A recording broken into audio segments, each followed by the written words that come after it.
De Hannelingen van de Apostels. Haadstik 13. Nou wienen er in Antiochië bij de gemeente daar enkele profeten en leraars. Barnabas, Simon die Niger neemt waard, Lucius de Cyreniër, Manaen de tatenbroer van koning Herodes en Saulus. Ze hadden op een keer haar eredienst voor de Heer en wienen aan het vastjen en doe zij de Heilige Geest. Wies Barnabas en Saulus aan voor het werk dat ik haren te roepen heb. Doe leiden ze haren naar vastjen en gebed, de handen opgehollen en lieten haar gaan.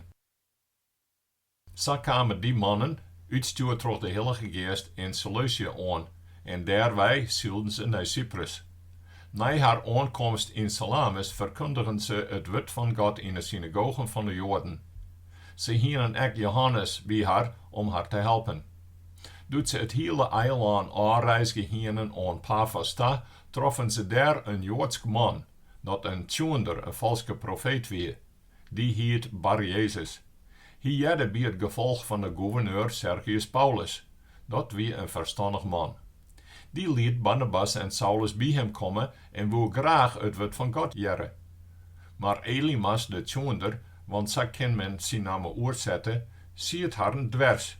Die bezocht de gouverneur van het leeuwen aan te houden. Saulus, ek wel Paulus neemt, vol van de Heilige Geest, zeg hem liek in het gezicht. En zei, do valske gloepert, duvels ben, en vijand van al wat rechtvaardig is, zult u er dan nooit mee ophouden de rechte wegen van de Heer krom te loeken? Nou dan, denk daarom, de Heer zal die straffen. Du zult blind wezen en het zinnenlicht een skoft lang net zien kennen. Voort en ienen waard het pikketjuster van zijn eigen, en hij roen en taaste om hem heen, om iemand die hem bij de haan leiden koe. Doet de gouverneur zeggen wat er vervallen weer, kwam er onder de indruk van de leer van de Heer en hij nam het leeuwen aan. Paulus en die voeren uit Paphos wij en kwamen te Perge in Pamphylië. Maar Johannes ging bij haar wij en zette weer aan naar Jeruzalem. De oren tegen van Perge af verder en kwamen te Antiochië in Pisidië. Daar gingen ze de sabbats naar de synagoge en zochten plak. Na het lezen van wet en profeten stuurde het synagogebestuur een naar haar taat met het boodschap: mannen, broeren, als je me een bemoedigend woord voor de mensen hebben, spreek dan. Paulus kwam overeen, joeg een teken met de haan en zei: mannen van Israël, en je met dit God verheerlijkje, harkje. De God van dit volk Israël had uw voorouders uitkart, en hij had het volk grut maken, doet het als vreemdeling in Egypte wennen. En hij had het daar wijhellen met zijn machtige haan. Hij had 40 jaar lang haar aanslagen verdroegen in de woestijn. Hij had zo'n volken in Canaan uitroegen en harren door het land als erfelijk bezit doen. Dat worden zo'n 450 jaar. En daarna joegen harren rechters, onder profeet Samuel ta. Van die tijd af wonen ze een koning hebben. En toen joeg God harren Saul, de zoon van Kis, een man uit de stam Benjamin, die 40 jaar regeerde. Doet er die aanzet hier, maakte er David te haar koning, dat er echt van verklaren had: ik heb David, de zoon van Jesse, een man naar mijn hart, die het alles doen zal wat ik wil. Uit die zijn nijteam had God, liek als er tas zijn hier, Jezus aan Israël als verlosser joen. Al vast zijn komst hier Johannes het volk Israël oproepen om haar te bekeren en haar dopen te litten. Aan het eind van zijn levensreis zei Johannes: dat je me mij voor aansjoegen, dat ben ik net. Maar denk daarom, na mij komt een dat ik net goed genoeg voor ben om hem de sandalen van de voeten te doen. Mannen, broeren, jemme dit van Abraham afstamje en alle oren onder jemme, dit God vereer je, us is dit verlossende woord bracht. Maar de inwoners van Jeruzalem en haar voormannen hebben net inzien dat hij het wie en de uitspraken van de profeten, dat alle sabbaten uitlezen wordt, net verstaan. En toch hebben ze die niet komen litten terug hem te veroordelen. Al konden ze geen enkele rechtsgrond voor de Lystra vinden, doch hebben ze Pilatus daarop vergen hem om hals te brengen. doet ze alles volbracht heen wat er van hem beschreven staat, hellen ze hem van het kruishout af en lijnen hem in een graaf. Maar God had hem uit de deur verriezen litten. Dagenlang is er verschijnd aan een die mij hem uit Galilea naar Jeruzalem reis gewinnen, en die binnen nou getuigen van hem bij het volk. Zo zeggen we jemme dit blied boodschap aan. Wat God aan ons verraden te zijn had, is er aan ons als haar ben nijkomen. Hij had Jezus uit de deur verriezen litten, likens ek in de tweede psalm beschreven staat. Do bist mijn zoon, Jood heb ik die in het leven roepen. En dat er hem uit de deur verriezen litten zo, om net tot de vergankelijkheid werom te komen, daarvan had er saspritsen. Ik zal mijn verste goddelijke besluiten oor David aan jemme weermeidje. Daarom zei er ik nog op een oorplak. Jo zullen net tasteen dat jo heilige de vergankelijkheid ondergeet. David had ommers wel in zijn tijd de tjenstwijd van Gods plan west, maar doe is er staan en wie zijn familie begroeven. Hij had dus zelfs de vergankelijkheid wel ondergaan. Maar die God verriezen litten had, die had de vergankelijkheid net ondergaan. Dit moeten jemme weten, mannen, broeden. Jemme wird ons zijn dat jemme troch hem verjouwing van jemme zonden krijgen kennen. Van alles dat jemme troch de wet van Mozes net van vrijsprutsen worden kunnen. Kan elk die leeuwt troch hem vrijspraak krijgen. Pas dan maar op, dat jemme net oorkomt wat in de boeken van de profeten zijn is. Denk daarom, jemme verachters, besouw jemme, ja, wordt wij, want bij jemme leven zal ik wat volbrengen, een ding dat jemme nooit leeuwen zoenen als het jemme verteld wordt. Doet ze naar buiten gangen, stenen de luider op aan, dat diezelfde zaken de orde sabbats weer mij hadden besprutsen worden zoenen. Na het uitgaan van de synagoge roenen verschate Joden en vereerders van God die ta het Jodendom oorgaan wienen met Paulus en Barnabas op, die tarren in een taspraak aantruinen om aan Gods genade vast te houden. De orde sabbats kwam omtrent de hele stad bijeen om Gods wet te jaren. Doet likwijls de Joden al dat volk zeggen, waren ze toch alles heen oergunstig. Ze bestreden wat Paulus zei met lastertaal. Maar Paulus en Barnabas zijn een roen uit, aan jemme moest het wet van God eerst gebracht worden, maar nood jemme daar niet van weten willen en jem zelfs te min achtje voor het eeuwige leven, nou keren wij us naar de oren volken. Want zo had de Heere het us opleiden. Ik heb die onsteld als een lucht voor de volken om een behoud te wezen voor de hele wereld. De heidenen wienen blij dat ze dat jaren en prijzen het wet van de Heer. En alle jaren die ornjaren wienen voor het eeuwige leven kwamen tot het leeuwen. En het wet van de Heer roen als diggelvuur troch de hele contrij. Maar de Joden stokelen de voorname vrouwen op die God vereren en de mannen met invloed in de stad. Ze brachten een vervolging tegen Paulus en Barnabas aan de gang en verjagen hadden uit haar geruchtigheid. Dus kotten die het stof van de voeten tegen haar aan en gangen naar Ikonium. En de christenen waren vol van blijdschap en van de Heilige Geest. Haadstik 14. In Ikonium gangen ze tegelijk naar de synagoge van de Joden en spreken zo dat een groot tal mensen tot het leeuwen kwam, Joden en Grieken, van beiden. Maar de Joden die er net aanwonen, wisten de heidenen aan te hischen tot bittere vijandschap tegen de christenen. Ze hadden der gans een skof da. Ze dwassen het wet wel dwaan, in betrouwen op de Heer, die de verkondiging van zijn genade voortsterken met wondertekens die ter haar dwaan liet. Er kwamen nou twee partijen onder de bewoners van de stad. Gewoon hadden het met de Joden, orden met de Apostels. En de heidenen en de Joden met haar voormannen dienen er waar op om haar te mishandelen en te stenigen. Toen de apostels dat gewaar waren, namen ze de wiek naar de steden van Ikonium, Lystra, Derbe en de omkrieten. En daar brachten ze het evangelie ek. Nou ziet er in Lystra een man die hier geen macht in de voeten. Van ben aan wie er lam. Hij nooit geen kennen.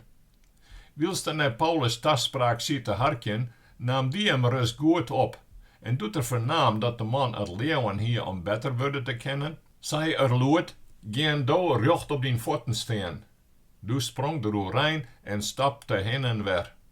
Doet al het volk zeggen wat Paulus dien hier, begonnen ze in het Ikonium te roepen. De goaden binnen bij us op ierde komen als wienen het meesken. En ze neemden Barnabas Zeus en Paulus Hermes, omdat die het wit die. De priester van Zeus, die boeten de stad zijn tempel hier, bracht bollen met kransen om bij de potten en woe mij het volk een offer brengen. Doet de apostels Barnabas en Paulus dat vernamen, squadden ze de klein op, sprongen tussen het volk en rapen, mannen, waarom doe je me dat? Wie binnen ek maar gewone meesken, krekt liek als jemme. Wie zeggen jemme aan dat jemme van die onnutte dingen aankeren moatte tot de levende God, die de hemel en de aarde maken had, en de zee met alles wat daarin is. Hij had in de tijden die achter ons lezen alle volken op haar eigen wegen geworden litten, al had er jem vanzelfs wel duidelijk zien litten dat er een God is die het goed docht, maar dat er jemme uit de hemel wij vruchtbare tijden terug rijnwetter joeg en jemme bleed maken met eten bij de roes. Maar die woorden konden ze de meesten der maar met leien van aanhouden om haar een offer te brengen. Toen kwamen der Joden uit Antiochië en Ikonium, die het volk bepraten. Ze stjenigen Paulus en sleepten hem tot de stad uit, want ze tochten net oors als hij weer deed. Maar doet de christenen om hem heen stienen, kwamen er rein en gang de stad weer in. En oorde deze reisde er met Barnabas aan naar Derbe. Ze brachten die stad het evangelie en wonen aardig wat aanhangers.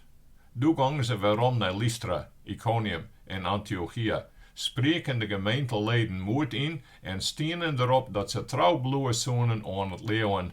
Maar het zeggen, wie moeten gans terugmeidje eer wie in het rijk van God komen kennen. Ze wiezen in alle gemeenten âldsten aan en droegen haar met bidden en vasten op aan de Heer dat ze nou in leeuwden.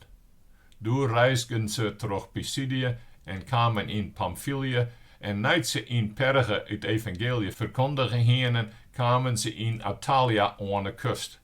Daarbij voerden ze weer naar Antiochië, het plek dat ze aan Gods genade opdroegen wienen en uitstjoerd voor het werk dat ze nou volbracht hadden. Na haar aankomst rapen ze de gemeente bijeenwaar en brachten daar verslag uit wat God net alle jaren met haar dien hier en dat er voor de net-Joaden de door van het leeuwen openzet hier. Toen bleven ze daar gans en skoft bij de gemeente. Haadstik 15. Toen kwamen er gewoon uit Judea wij en die hadden de gemeenteleden voor. Als jem net besnijden litte neffens het gebruik dat Mozes het ons leerd had, kunnen jem net behouden worden. Maar Paulus en Barnabas kregen gans spul en striderage met haren, dat er waard ornere. Paulus en Barnabas met nog een paar van haren zoenen over die kwestie naar Jeruzalem gaan, naar de Apostels en de âldsten. Nadat de gemeenteleden haar de stad uitbracht hadden, reisden ze terug Fenicië en Samaria en vertelden overal van de heidenen die het haar bekeerd hadden. Daar werden de christenen alle jaren wakker bleed om. Bij haar aankomst in Jeruzalem hellen de gemeenteleden, de apostels en de âldsten haren in. En ze brachten daar verslag over uit wat God alle jaren met haren dien hier. Toen kwamen er gewoon uit de partij van de fariseërs die het christen worden winnen, in het verzet en orneren, men moet haar besnijden en haar oplezen om haar aan de wet van Mozes te houden. Toen kwamen de apostels en de âldsten bijeenwaar om haar over die zaak te berieden. Daar kwam gans striderage over, en toen ging Petrus overeen en zei zijn haren, mannen, broren, jemme weten dat God al weet hoe lang leen uit jemme vermidden mij uitzocht had dat de heidenen uit mijn moele het blied boodschap jaren zonen en te leeuwen komen. En God, die de herten ken, had er zijn goedkeuring aan joen, maar dat er aan haren de Heilige Geest joen had, lieke goed als aan us. Hij had niet geen verschil maken tussen haar en us, want hij had haar herten terug het leeuwen reinigen. Waarom verge je me God dan nou, terug de leerlingen, een jok om een nekken te lezen, dat wie, lieke min als uw voorraden dragen kunnen hebben? Krijgt oors om. Wie leeuwen doch dat wie op dezelfde wijze behouden worden als die oren ek, terug de genade van de Heer Jezus Christus. Het hele zelskip waart er stil van. En ze harken naar Paulus en Barnabas verhaal over al die wondertekens die de Heer haar onder de net-Joaden dwaan litten hier. Doet die uitpraat wienen, vervette Jacobus. Mannen, broren, hartje rust naar mij. Simeon had uitlijn hoe God er van het begin al op uitwist had om uit het vermidden van de heidenen voor hemzelf een volk te winnen. Dat strikt mij de woorden van de profeten, liek als het beschreven staat. Daarna zal ik werom komen en de invallen wente van David weer opbouwen. Ik zal zijn puinvallen weer opbouwen en die wente weer overeind zetten. En dan zullen alle oren mensen de Heer zieken, alle heidenvolken der zijn namen oer uitroepen is. Zo spreekt de Heer die dingen docht, die al zoend eeuwen bekend binnen. Daarom ben ik van bedenken dat men het de heidenen die haar tot God bekeren net zwier meidje mat als hoegt. Wij moeten haar alleen eens schreeuwen dat ze afbluwen moeten van de dingen die door de goaden tjenst onrein worden binnen, en van ontucht, van het vlees en bloed van smoorde besten. Er binnen ommers van oude tijden in elke stad wel mannen die de wet van Mozes bekend meidje, dat elke sabbat in de synagoge uitlezen wordt. Toen besloten de Apostels en de âldsten bij de hele gemeente een paar van haren aan te wijzen die mij Paulus en Barnabas naar Antiochië gaan moesten. Dat waren Judas, die ook Barnabas genoemd wordt, en Silas, vooraanstaande mannen in de gemeente. Ze joegen haren dit brief mij. Aan de net-Joodse christenen in Antiochië, Syrië en Cilicië. De Apostels en âldsten groeten je als broeden. We hebben ervan jet dat gewoon bij us wij jemme mij haar praat van de wijze bracht en oor stuur maken hebben, zonder dat we haar een opdracht joen heen.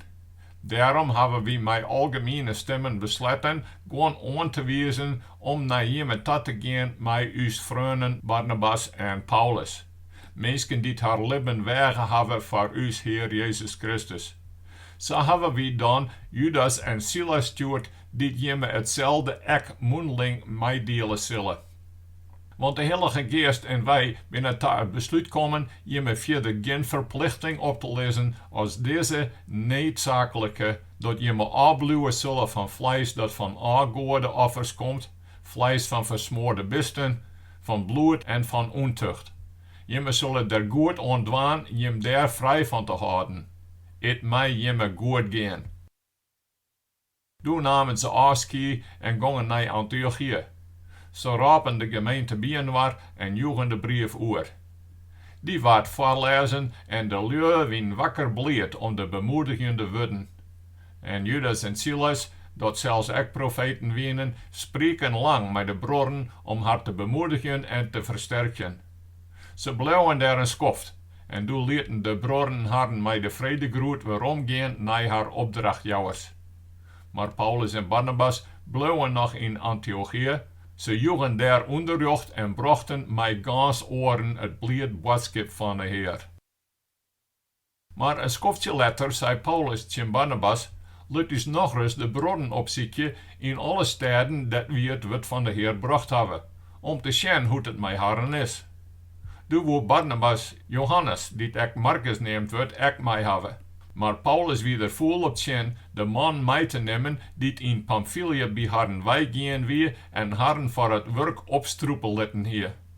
Daar kregen ze zo'n spul oor dat ze gangen uiten waren. Barnabas nam Marcus mee en gang onder zeil naar Cyprus en Paulus keers Silas als maat en reisde aan, naar te broren hem in gebed aan Gods gunst opdroegen heen. Hij reisde terug Syrië en Cilicië en versterken rondom de gemeenten. Haadstik section. Zo kwam er ook in Derbe en Lystra. Daar wennen een gemeentelid die heet Timotheus. Zijn mem wie een Jordine die christen worden wie, zijn Heit een Griek. Hij lei bij de christenen in Lystra en Ikonium op een goede naam. omdat Paulus hem graag mee hebben wou op reis, liet er Timotheus besnijden om de Joden die in die orden wennen. Want die wisten alle jaren dat zijn Heit een Griek weer. Op haar reis bij de steden langs brachten ze de leur de besluiten oer die de Apostels en de âldsten te Jeruzalem nommen hienen en zeiden dat ze haar daar aanhouden moesten. Zo waren de gemeenten al sterker in het leven en alle dagen kwamen er meer leden bij. Ze reisden terug Frigië en Galatië, maar de geest keerde het op dat ze in Azië het evangelie brachten. Doet ze aan missie komen wienen, bezochten ze wakker naar Bithynië te slagen, maar de geest van Jezus wou het net leiden. Zo lieten ze missie lezen en kwamen bij Troas aan de kust. Daar kreeg Paulus de nachts een visioen. Daar stier een Macedoniër voor hem, die een beroep op hem deed met de woorden, stek oer naar Macedonië om u te helpen. Doet er dat visioen gaan hier, dienen wie voeten nienen war om in Macedonië te komen. Want we maken daaruit op dat God is roepen hier om daar het blied boodschap te brengen. We zielden dus uit Troas wij, liek op Samothrazee aan en de oren dijs naar Neapolis. Daar wij weer Nei Filippy, de belangrijkste stad van dat part van Macedonië en een Romeinse delzetting. In die stad hadden we een dijmanig dag. Door het sabbat weer gingen we terug de poorten de stad uit bij een rivier langs, omdat we orneren dat daar een plek om te bidden wezen moest. We joegen ons del en spreken de vrouwje ta die daar bijen waar komen wienen. Daar ziet ek een vrouw te hartjen die heet Lydia, een porperverkeepster uit de stad Thyatira, die God al vereren. De Heer bracht haar daarta om mij inmoed naar Paulus woorden te hartjen. Ze waard mij haar hele huishouding doopt. Doe nogen ze u stieren. Als je me van bedenken binnen dat ik een echte christine ben, kom dan bij mij uit van huis. En ze dwong het u zuiver aan. Op een keer wienen we onderwijs naar een gebedsplek. Doe kwam u een slavinne te meten die een weersissende geest hier en haar eigeners gans vertjenst inbracht met haar weersisserij. Die rond Paulus en us hield hij achterna, met luid gerop. Die meesten binnen feinden van de Allerhoogste God. Ze zeggen je me aan hoe je me te behaard komen kennen. Dat die ze dagenlang. Maar Paulus kreeg ze nog ervan. Hij draaide hem om en zei in de geest, ik zie die in de naam van Jezus Christus, gaan uit haar wij. En op datzelfde stuit ging er uit haar wij. Maar doet haar eigener zeggen dat ze geen kans op vertjenst meer hadden, griepten ze Paulus en Silas en sleepten die naar de merken voor het staatsbestuur. En doet ze haar daar voor de staatsbestuurders brachten, zeiden ze, die mensen brengen uw staat in oansjoen. Het binnen Joden en ze bezieken u een levenswijze aan te praten die we als Romeinen net oornemen of aanhouden maaien. Toen kwam ek het hele volkje haar in opstaan en de stadsbestuurders lieten haar de kleen van het lief scoren en haar gieselje. Nadat ze haar gans stokslagen joon henen, smeerten ze haar in het wachthuis en droegen de cipier op om haar secuur in de gaten te houden. Om die opdracht kregen hier, smeerde haar in de binnenste cel en zette haar voeten vast in het blok. Maar om middernacht heen wienen Paulus en Silas aan het bidden en zongen loflieden tot God, wils de oren die daar zitten naar haar harken. Toen kwam er in een zo'n zware aardschudding dat de fundamenten van de gevangenis trillen ervan. Op hetzelfde stuit vliegen alle dwarren iepen en alle mensen voelen de kettingen aan. De cipier werd wekker en doet er zeggen dat het dwarren van het wachthuis iepen stenen, Lystra zijn zwet. En hij hem zelfs omtrent te kwaad dien, omdat er meende dat de gevangenis uitnaaid werden. Maar Paulus raap luid, doch jezelfs niet, want wie binnen hier alle jaar nog. Doe vreger om lucht, stoot naar binnen en trillend door zijn leer voeler voor Paulus en Silas del. Hij liet haar eruit en zei, heren, wat moet ik doen om behouden te worden? Zij zeiden, leeuw in de Heere Jezus, en je zullen mij jouw hele huishouding behouden worden. Zo verkondigen ze hem en alle orden in het huis het woord van God. En op hetzelfde stuit, midden in de nacht, nam er haar mij en wask haar wonden uit. Doe liet er hem voeten in en dopen, met zijn hele huishouding. Hij nam haar mee naar boven, naar zijn huis en zette haar een eten voor. Hij wie ook zo blij dat er nou met zijn hele huishouding in God leefde. Doet de dag worden wie, stuurden de stadsbestuurders haar borden daarop aan met het boodschap, liet die mensen los. De cipier bracht die woorden aan Paulus oor. De stadsbestuurders hebben boodschap stuurd dat je me loslitten worden moatte. Kom er dus maar uit, ik wens je een goede reis. Maar Paulus zei zijn haren, ze hebben u zonder vorm van proces in het epenbier gissel litten. En wie binnen nog wel Romeinse burgers. En u in het wachthuis smieten. En nou zullen ze u daar stiekem weer uitzetten? Geen sprake van. Ze moeten zelfs maar komen om u eruit te helpen. De boden brachten die woorden aan de stadsbestuurders oor. Die waren der benauwd, doet ze jaren dat het Romeinse burgers wienen. Dat ze kwamen zelfs en praten mooi met haar om. Toen lieten ze haar eruit en stieren er bij haar op aan om uit de stad te gaan. Maar doet ze uit het wachthuis wij wienen, gingen ze eerst naar het huis van Lydia. Daar troffen ze de gemeente, praten haar moed in en reisden doe aan.